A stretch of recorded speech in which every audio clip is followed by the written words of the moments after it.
everyone, welcome back. We just finished reading about how at Vanity Fair, Christian and his friend Faithful, they were accused of all kinds of things when in fact they were telling the truth, but they were seen in front of a judge with a jury of 12, and the decision was made that Faithful was going to be killed. But praise God, when he was killed, he did go to the celestial city, so he went to heaven because he was a believer.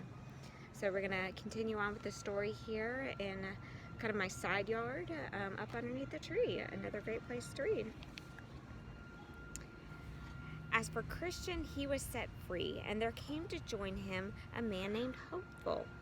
This man had seen that Christian and Faithful were different from the others, and he too wanted to be a Christian. Thus, while one lost his life for the truth, a new man rose from his death to walk the same way with Christian. Hopeful said that there were other men in Vanity Fair who would become Christians before long because of the testimony of Christian and Faithful.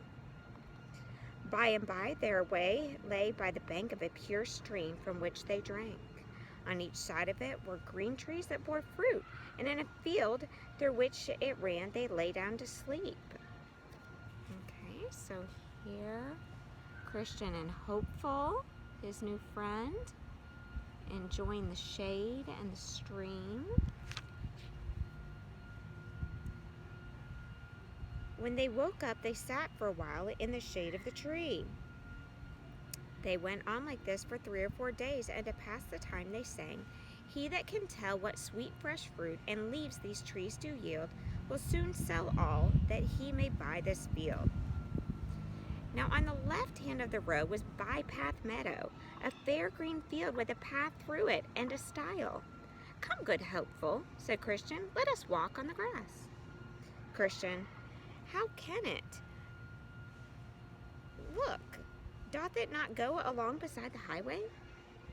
So they set off through the field, but they had not gone far when they saw in front of them a man, Vain Confidence by name, who told them that the path led to the celestial city.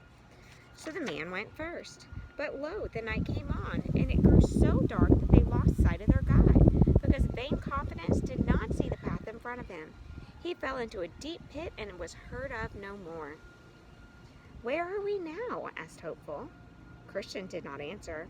"I have led my friend in the wrong way," he thought. Now the lightning began to flash, and rain came down in streams. Okay, so here they are. Christian and Hopeful.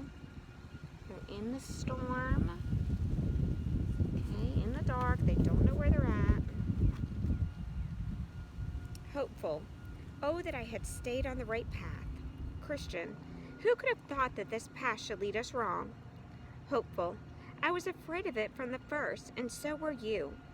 Christian, "Good friend, I am sorry that I have led you away from the right path." Hopeful, "Say no more. No doubt it is for our good."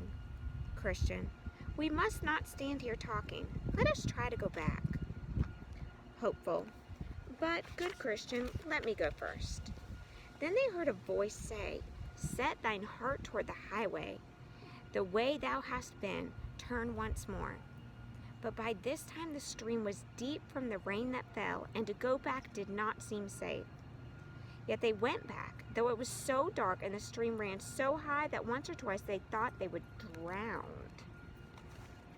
Okay, Christian here is wearing his armor, and there's Hopeful, and they sure do look like they're going to drown. But no matter how hard they tried, they could not get back that night. So they found a little shelter from the rain, and there they slept until the break of day. Now, not far from the place where they lay was Doubting Castle. Okay, here's Doubting Castle. The lord of this castle was Giant Despair, and it was on his ground that they now slept. Giant Despair found them there, and with a gruff voice he woke them up. "Where do you come from?" he asked, "and what brought you here?" They told him that they had lost the path. Then said Giant Despair, "You have no right to force your way in here. The ground on which you lie is mine." They had not much to say, as they knew that they had done wrong. So Giant Despair drove them on and put them into a dark and dirty dungeon in Doubting Castle. Here they were kept for 3 days, and they had no light, nor food, nor a drop to drink all that time. Now Giant Despair told his wife what he had done. "What would be the best way to treat them?" he asked her. "Beat them," said the wife. So he took a stout stick from a crab tree and went down to the dungeon where poor Christian and Hopeful lay.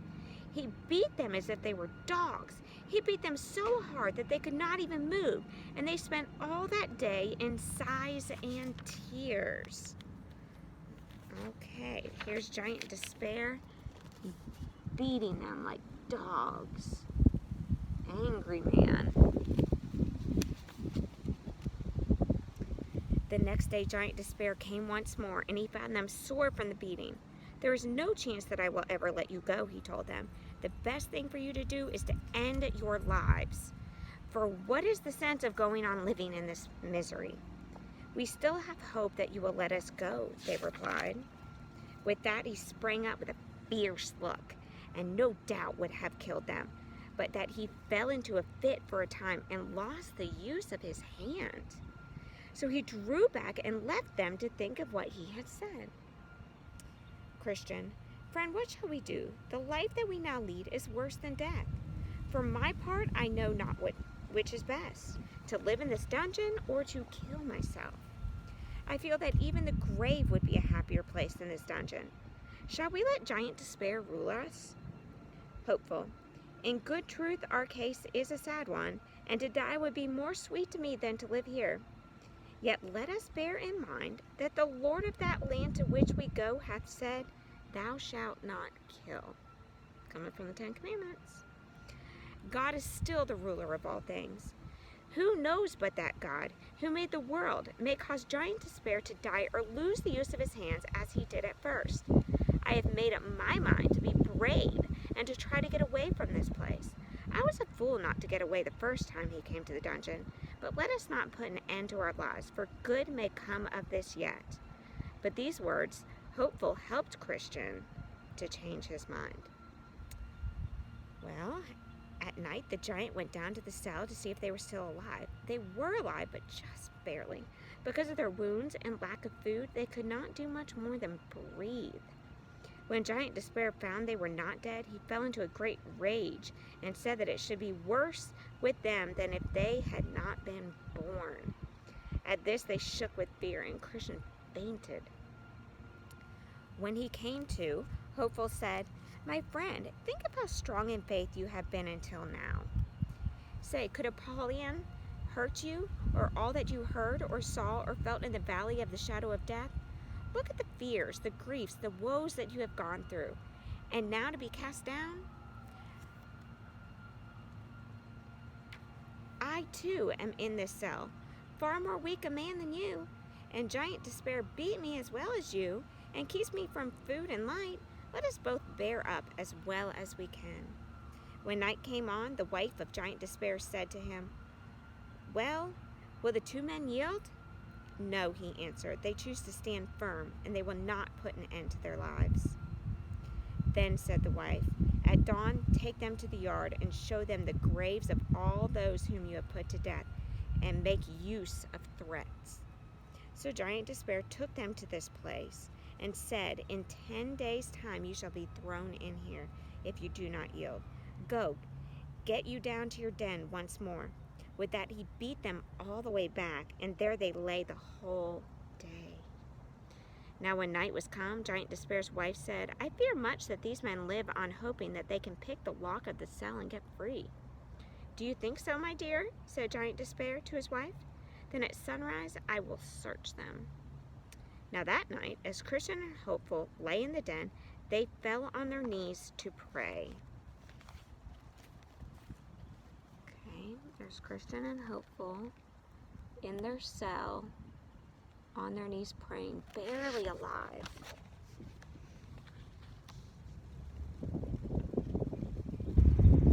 They prayed until the day broke. Then Christian gave a start and said, "What a fool I am to lie in this dark den when I might be a free man. I have a key in my pocket, the name of which is God's promise. I feel sure that it will turn the lock of all the doors in Doubting Castle." Then said Hopeful, "That is good news. Get it out and let us try." So Christian put the key in the lock. The bolt sprang back. The door flew wide open, and Christian and Hopeful both came out. When they got to the yard door, the key did just as well, but the lock of the last strong gate of Doubting Castle was hard to turn. Yet it did turn at last, though the hinge gave so loud a creak that it woke up Giant Despair, who rose in anger to look for the two men. But just then he felt his limbs fail, for a fit came upon him so that he could not reach their cell. Christian and Hopeful now fled back to the highway and were safe. When they sat down to rest on the stile, they said they would warn others who might come on this road. So they wrote these words on a post: "This is the way to Doubting Castle, which is kept by Giant Despair, who loves not the king of the celestial country, and who seeks to kill all those who will go there." Okay, so here they are, hiding from the Giant of Despair. Look at that. They're not finding him. Okay. Then, okay. And I think that's it for the moment. I'll see you all soon. Bye-bye.